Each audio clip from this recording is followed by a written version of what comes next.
자, 오늘 하나님 말씀 고린도서 전서 7장 말씀입니다. 결혼에 대한 바울의 권면 전반부에는 그렇게 본문 내용이 잡혀 있죠. 그리고 중반부에서 보면은 이제 또 독신에 대한 바울의 충고의 말들이 쭉 이어져 있습니다. 결혼관에 오늘 관련해서 잠시 하나님의 말씀을 볼까 합니다. 사실 오늘 바울의 전체적인 권면의 말씀들을 보자면은 결혼은 해도 되고 안 해도 되는데 바울의 입장에서는 어차피 결혼을 아직 하지 아니했다면은 결혼을 안 하는 쪽이 차라리 더 낫지 않을까라는 어떤 자신의 생각들을 이렇게 형제 자매들에게 전해주고 있는 것 같습니다. 또 굳이 결혼을 한다면은 결혼을 해야 하는 이유로 바울이 언뜻 한 예를 들었습니다만은 그 음행 때문에 우리가 음란한 생각이나 어떤 그런 행동들을 할 수가 있기 때문에, 그래서 우리가 결혼을 하게 되면은 아무래도 그런 죄악들에서 좀 더 지켜지지 않나, 또 멀어지지 않겠나 하는 그런 생각들을 피력하고 있는 것 같습니다. 그런데 그게 이제 꼭 그런 것만은 아니죠. 결혼을 해보신 분들은 알겠지만 뭐 결혼한다고 해서 사람이 생각에 어떤 그런 좋지 않은 그런 음란한 생각들이 안 나는 건 또 아니잖아요. 그죠?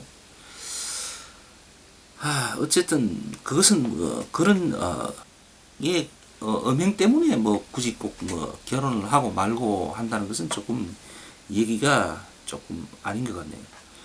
어쨌든 우리 하나님의 기본적인 어떤 생각하신 바는 우리가 태초에 우리 아담과 하와가 짝을 맺고 또 그렇게 된 이유가 있지 않습니까?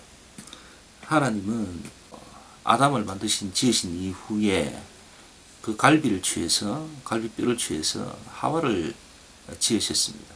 그 이유가 둘이 있어서 좋았더라라고 하나님은 말씀을 하셨습니다.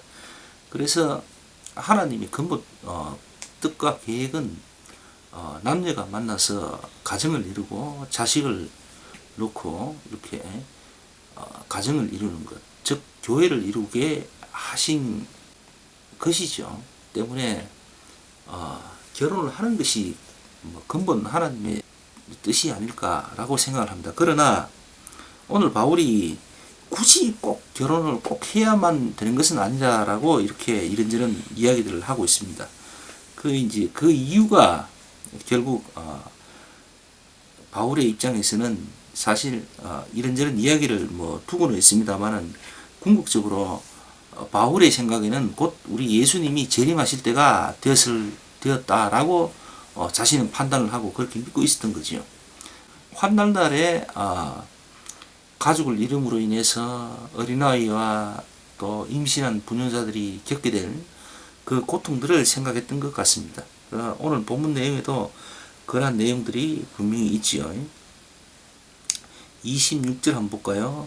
내 생각에는 이것이 좋으니 곧 임박한 환난을 인하여 사람이 그냥 지내는 것이 좋으니라 라고 바울은 자신의 마음속 깊이 있던 어떤 얘기들을 지금 살짝 내 보이고 있습니다.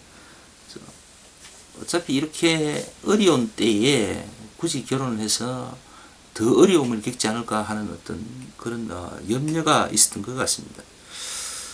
어쨌든 결혼은 해도 되고 안 해도 되고 각자의 어떤 믿음과 어떤 상황에 따라서 뭐 처신하는 것이 맞다. 뭐 한다고 해서 그게 죄가 되고 또 안 한다고 해서 또 죄가 안 되고 뭐 그런 건 아니다라는 그런 얘기를 하고 있습니다.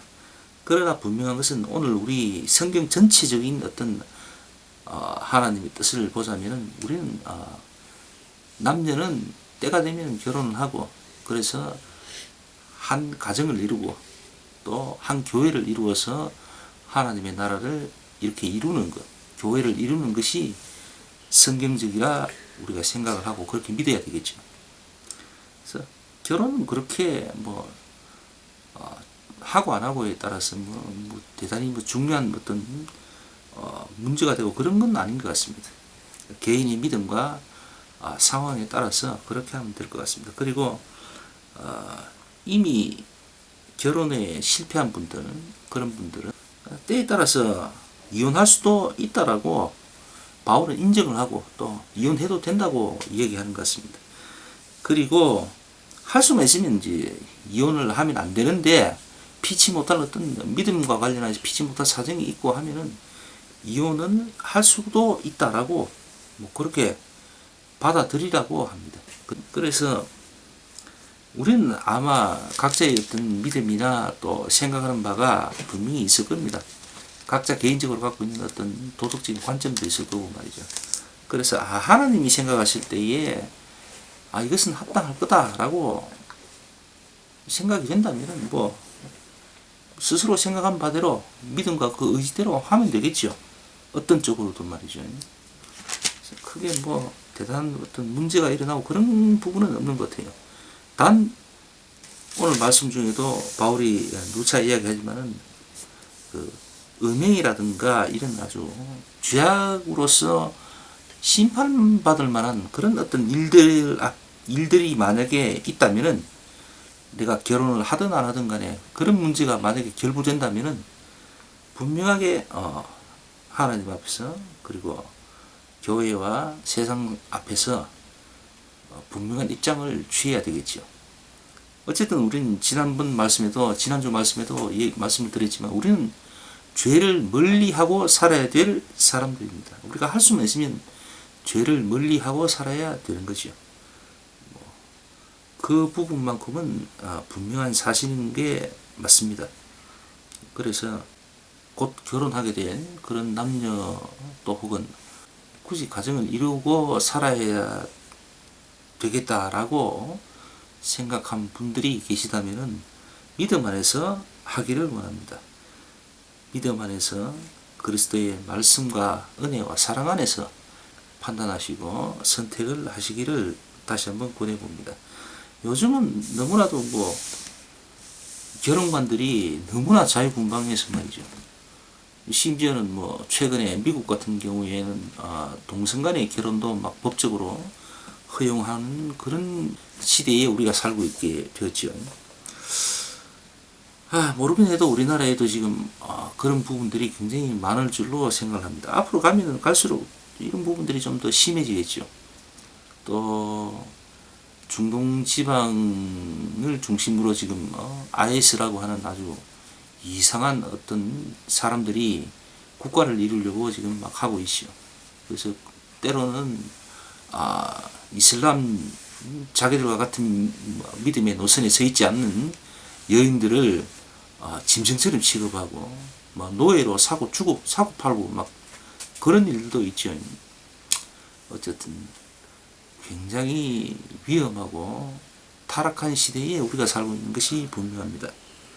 사실 한편으로는 오늘 말씀을 주고 있는 바울의 이 권면의 말씀들이 이해가 일정 부분 되기도 합니다. 왜냐하면 너무나도 지금 타락한 시대에 마지막 때를 살고 있다라고 생각해 보니까 정말 예수님이 곧 오실 것 같아요. 곧 오실 것이라 믿어집니다. 느껴지고요.